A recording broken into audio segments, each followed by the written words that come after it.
Okay.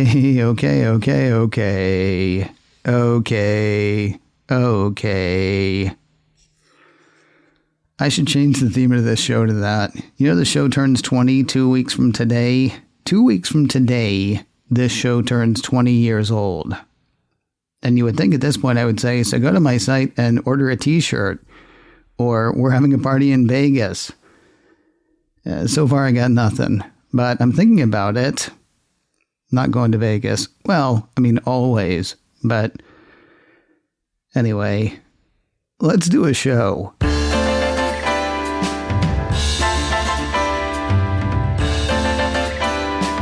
This is Mac OS Ken. Positives from the financial front, calls for Apple and Google to follow their own App Store rules, and news of Apple TV awards. It is Monday, the 12th of January, 2026.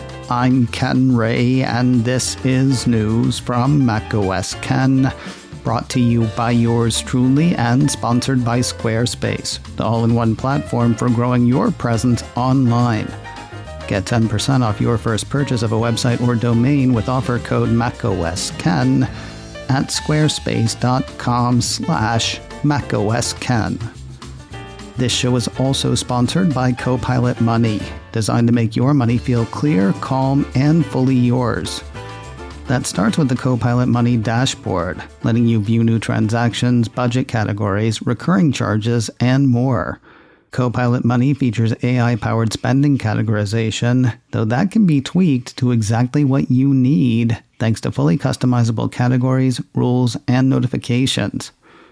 Maybe the best part, Copilot Money is everywhere you are, with apps for iPhone, iPad, and the Mac, or access Copilot Money on the web. If you're online, you are connected to your financial life. Named Editor's Choice in Apple's App Store and featured by Apple as a smart way to save money, you can try it for no money at try.copilot.money/MacOSKen.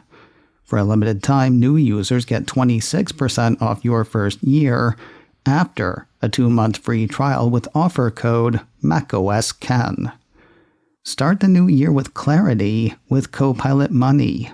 Get a 2-month free trial with offer code MacOSKen and 26% off your first year for new users when you sign up at try.copilot.money/MacOSKen. Copilot Money. Your money, beautifully organized, now across every device at try.copilot.money/MacOSKen.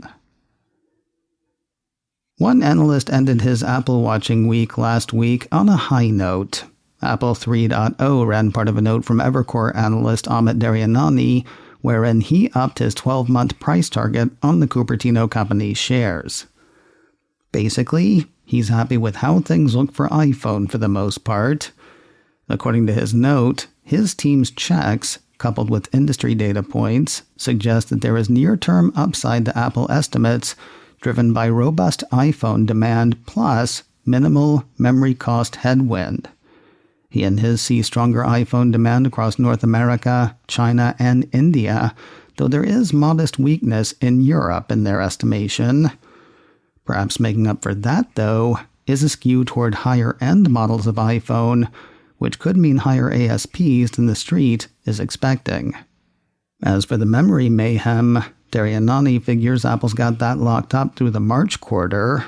While there is potential for headwind to gross margins in the June quarter and beyond, depending on how future memory deals go, the analyst sees that as a manageable situation compared to other manufacturers he follows.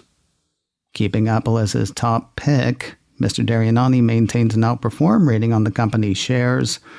He used Friday's note to raise his price target on the shares from $325 to $330.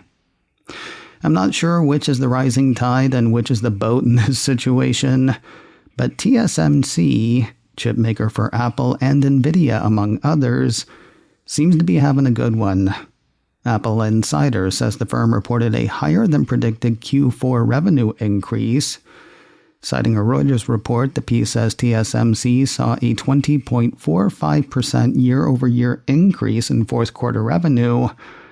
That is apparently preliminary, though. Apple Insider says TSMC will not publish its full earnings report until the 15th of January, when it is also to provide guidance for both the current quarter and the full year. Man, India, huh? Seeking Alpha says the country is weighing new cybersecurity rules that would require smartphone makers to grant the government access to source code and make software changes. The piece says the potential request/demand is bundled with more than 80 security standards said to be for the protection of user data amid an increase in online fraud in India. The thing is, it would also require companies to notify authorities in advance of major software updates and security patches. Now, if it feels like you've heard all of this before, you probably have. Originally drafted in 2023, Seeking Alpha says the rules are now under renewed scrutiny as the government considers making them legally binding. The Indian government is said to be getting quiet resistance from the likes of Apple and Samsung. According to the report, industry representatives have warned that reviewing source code, even in controlled labs, could compromise intellectual property and user security. Execs from Google and Xiaomi are expected to press that case in continued talks this week. The 3+ year Apple Home transition is really seriously coming to an end this time. It was back in 2022 that Apple rolled out a new architecture for its Apple Home platform, according to a piece from Mac Rumors, that was supposed to deliver improved performance and compatibility. Instead, it caused problems that the piece says forced Apple to pull and later re-release that upgrade. They did that, and it seemed to go well. But even with the re-release, there was no rush to switch. The deadline for updating was originally announced as fall of 2025, according to the report. Then, in the fall of 2025, Apple said you've got until the 10th of February, 2026. Don't look now, but that is less than a month away. Actually, do look now. That is less than a month away. And Apple is calling the attention of users to it. Mac Rumor says the company is sending out reminders to folks using Apple Home who have not made that switch. Part stick, part carrot, the email warns affected users. If you do not update to this new version of Apple Home, your access to your home within the Home app might be blocked, accessories and automations might not work as expected, and you will not receive important security fixes and performance improvements. Updating to the new version of Apple Home can also enable new features, such as guest access, support for robot vacuum cleaners, activity history, and more. Folks ready to make the move can do so by going to the Home app, then Home Settings, then Software Update. Just make sure that your other hardware can handle it. The piece says the new version of Apple Home, I can't believe they say new, the piece says the version to which everyone is being forced to go requires a minimum of iOS 16.2, iPadOS 16.2, macOS 13.1, tvOS 16.2, and or watchOS 9.2.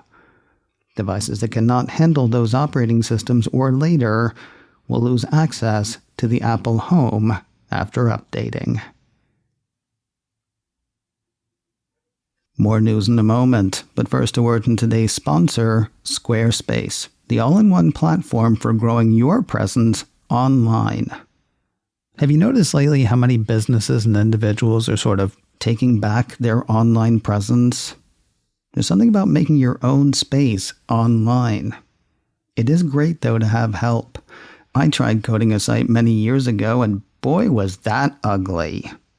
I'm not ashamed to say I like a service that will let me build a site without knowing how to code it.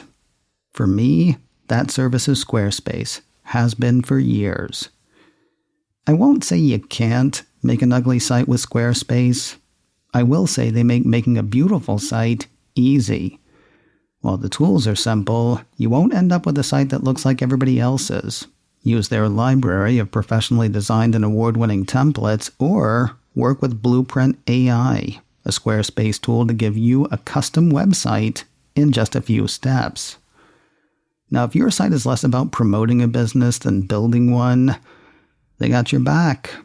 Whether you're looking to sell services, songs, or physical stuff, the built-in analytics, monetization tools, and shipping options can help you on your way. We'll dig deeper on features throughout the week, but don't wait for me. Check them out for yourself at squarespace.com/macOSKen for a free trial. Then when you're ready to launch, use offer code macOSKen to save 10% off your first purchase of a website or domain. I have been a happy Squarespace user for years. Find out why. Go to squarespace.com/macOSKen for a free trial, then use offer code macOSKen for 10% off your first purchase of a website or domain. Squarespace, the all-in-one platform for growing your presence online. Get started today at squarespace.com/macOSKen. Lots of talk over the weekend over the mess Mr. Musk has made and Apple's apparent willingness to soak in it. It starts with the thing that used to be Twitter and its associated AI chatbot, Grok. The thing is, to call it a chatbot really undersells what it does. Last Tuesday, The Verge ran a piece that said Grok had spent the previous week flooding the hell site, which I may start calling XXX. Anyway, it was flooding that with non-consensual, sexualized deepfakes of adults and minors. Circulating screenshots show Grok complying with requests to put real women in lingerie and make them spread their legs, and to put small children in bikinis. Reports of images that were later removed describe even more egregious content. Now, barely aware that was going on, I did see people on Mastodon encouraging other Mastodon users to report the apps to various app stores for pornography or sexual content and predatory behavior towards children. Those concerns appear to have been ignored by Apple and Google, leaving members of the U.S. Senate to kick it up a notch. A piece on Friday from Mac Rumors had U.S. Senators Ron Wyden, Democrat of Oregon, Ed Markey, Democrat of Massachusetts, and Ben Ray Lujan, Democrat of New Mexico, sending a letter to Apple CEO Tim Cook and Google CEO Sundar Pichai, asking why those apps were still in their app stores. It's not just that the senators find the stuff gross and very likely illegal.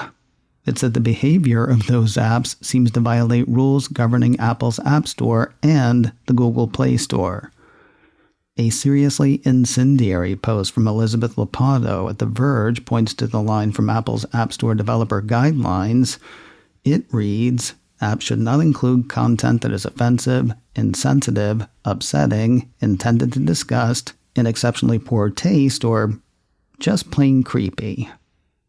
See also Google, which says apps that do not prohibit users from creating, uploading, or distributing content that facilitates the exploitation or abuse of children will be subject to immediate removal from Google Play.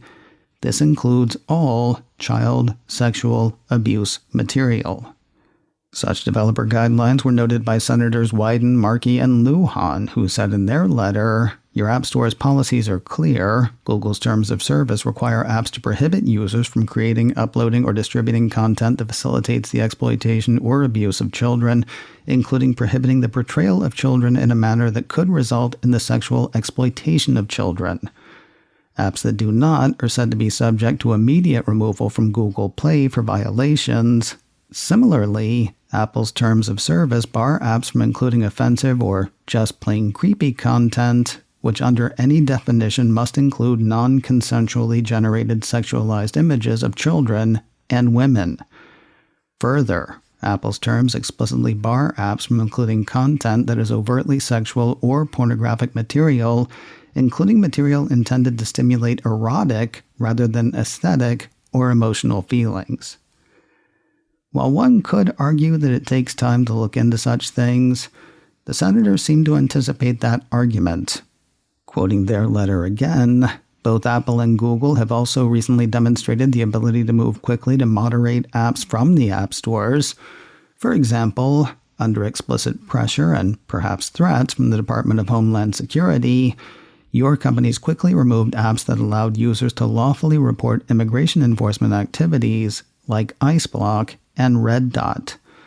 Unlike Grok's sickening content generation, these apps were not creating or hosting harmful or illegal content, and yet, based entirely on the administration's claims that they posed a risk to immigration enforcers, you removed them from your stores. Man, just like a politician to bring up politics, isn't it? Wyden, Markey, and Lujan would like Apple and Google to move just as quickly. Oops, too late. Sorry. Would like Apple and Google to move just as quickly to remove the XXX and Grok apps from their respective app stores. They'd also like the companies to show their work or their thinking in a written response by the 23rd of January. Now, I mentioned that seriously incendiary post from Elizabeth Lopato at The Verge earlier. She thinks Apple and Google are afraid of Elon Musk, and who knows, maybe the Musketeers. Daring Fireball's John Gruber disagrees. He doesn't think the inaction from Apple and Google is about Musk. He thinks it's about President Trump. Personally, I think that's splitting hairs. Sure, Trump and Musk have had their public tiffs, but there's still a pretty good chance that angering one is angering both. Gruber thinks Apple and Google are right to fear Trump. That said, he says they should still pull XXX and Grok from their app stores. Yes, they have to obey the law. What they don't have to do is obey in advance. Quoting Gruber, "Stand behind the law while the law exists on your side." Disney resisted Trump's preposterous demand that they fire Jimmy Kimmel without lasting controversy simply by standing firm in their conviction. Apple and Google could certainly do the same regarding apps that are being used to generate CSAM and deepfake harassment, regardless if the apps are part of the private fiefdom of Trump's ally, Elon Musk. It's wise for Cook and Pichai to pick their battles. This one, I think, is worth fighting, says Gruber. This is a moment when the App Store and Play Store can stand firmly on the side of long-standing and correct societal norms. I would add, if this story angers or upsets you, please feel free to send me your reasons that an app generating on-demand CSAM should be allowed to stay in the App Store. I've heard, by the way, that Twitter is attempting to fix this by limiting Grok's image generation only to people who are paying for it. So if you can afford to victimize minors, it's fine. Or if you're doing it where nobody can see you. That sounds like some other big story. Can't remember which one. While Apple and Google hem and haw, or not, a couple of countries halfway around the world from Silicon Valley have taken matters into their own hands. A piece from TechCrunch had Indonesia blocking access to Grok on Saturday, while a piece a day later from CNA had Malaysia doing the same thing. Indonesia's communications and digital minister was quoted as saying, "The government views the practice of non-consensual sexual deepfakes as a serious violation of human rights, dignity, and the security of citizens in the digital space." Meanwhile, CNA had the Malaysian Communications and Multimedia Commission saying in a statement that it had directed a temporary restriction on access to the Grok artificial intelligence for users in Malaysia, effective immediately. The commission said the action followed repeated misuse of Grok to generate obscene, sexually explicit, indecent, grossly offensive, and non-consensual manipulated images. Hey, I think you left out creepy. Anyway, it was being used to generate all that, and that Grok's parent company had failed to address the inherent risks posed by the design and operation of the AI tool, relying primarily on user-initiated reporting mechanisms. Years ago, when I said that award season was never ending, I seriously thought I was kidding. Oops. Apple Insider says nominations for the 37th Annual Producers Guild Awards were announced over the weekend, with Apple up for 7.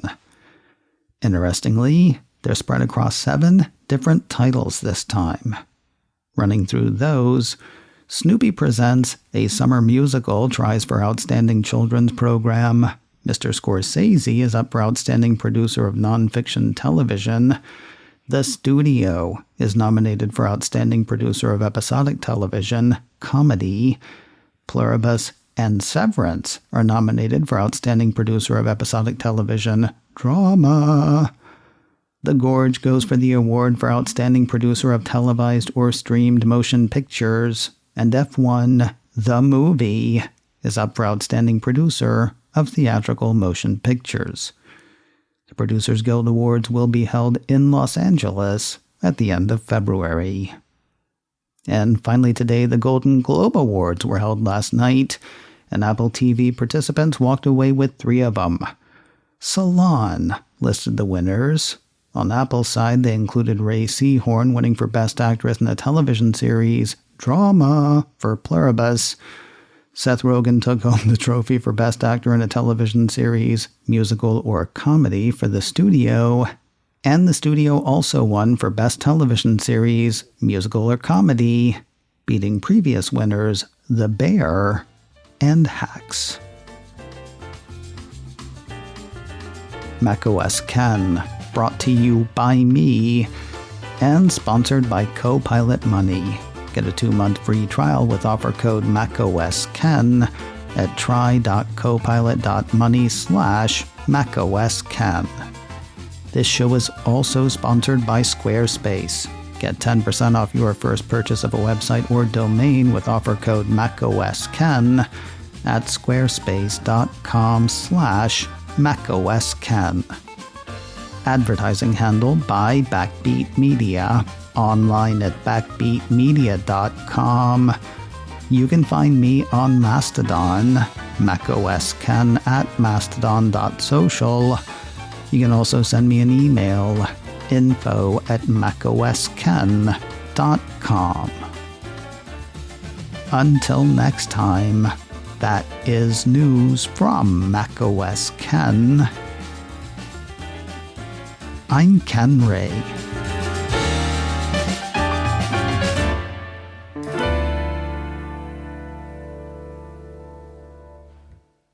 Ciao.